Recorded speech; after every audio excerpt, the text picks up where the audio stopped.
What does self-improvement look like? Every day I wake up at 3 a.m. yesterday and do my 100% fully optimized morning routine, which consists of cold shower, ice bath, and ice shower. Then I head to the gym doing 200 push-ups.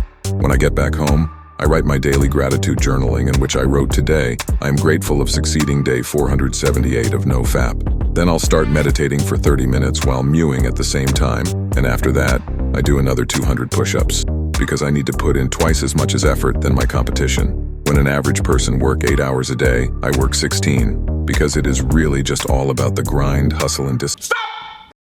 This is not self-improvement.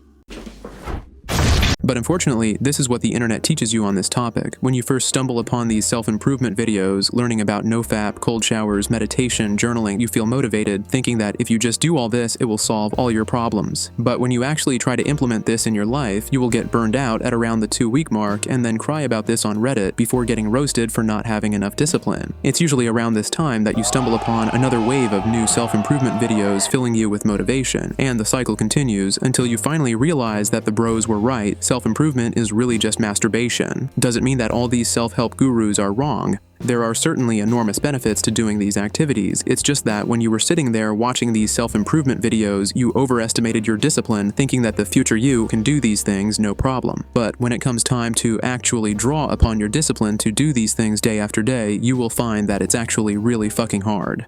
Knowing this, how do we approach self-improvement the right way? To answer this question, we need to take a step back and acknowledge that self-improvement is not a particular lifestyle or doing these hard things, or even worse, an identity. It is a mindset, a tool that helps you get from point A to point B, and ideally, if the tool is good, the journey should be efficient, easy, and frictionless. What does this mean? It means that you want to minimize the discipline needed to do your productive activities. No matter how many cold shower you take or pages of journaling you have, they are a massive waste of your energy if you rely on huge amount of discipline to do them every day, because you will just end up in that cycle of mental masturbation.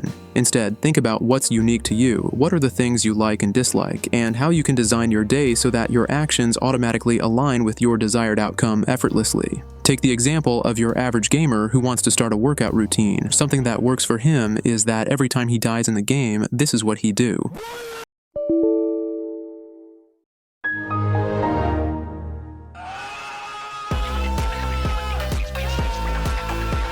And that's how he got his abs showing over a summer. Is this the optimal way to work out? Of course not. You should quit gaming, take that cold shower in the morning to boost dopamine, go to an actual gym, train to failure, and ideally do all of this before 7 a.m. But if he actually tries to follow this, he will fail. The reason is simple. The optimal routine is full of friction and pain, while his own suboptimal, degenerate way of workout is relatively pain-free.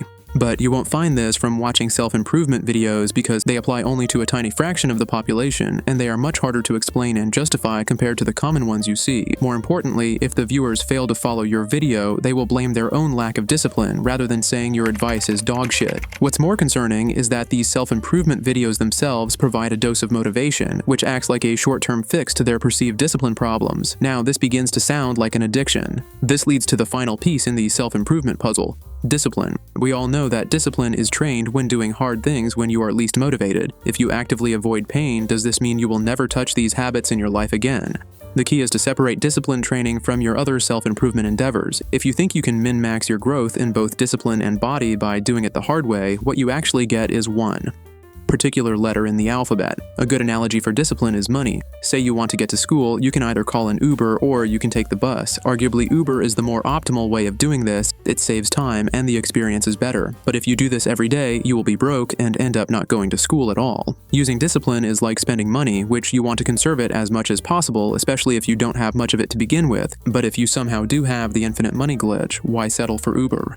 So, the main takeaway from this 4-minute video is that self-improvement isn't a race to complete a self-help community checklist. It's a unique journey in which you experiment and discover what helps you achieve your goals while minimizing pain and suffering, not the other way around. If the newest trendy hack in the self-help industry doesn't work, just move on. Speaking of trendy hacks, here is the newest top-secret self-improvement technique that you should try.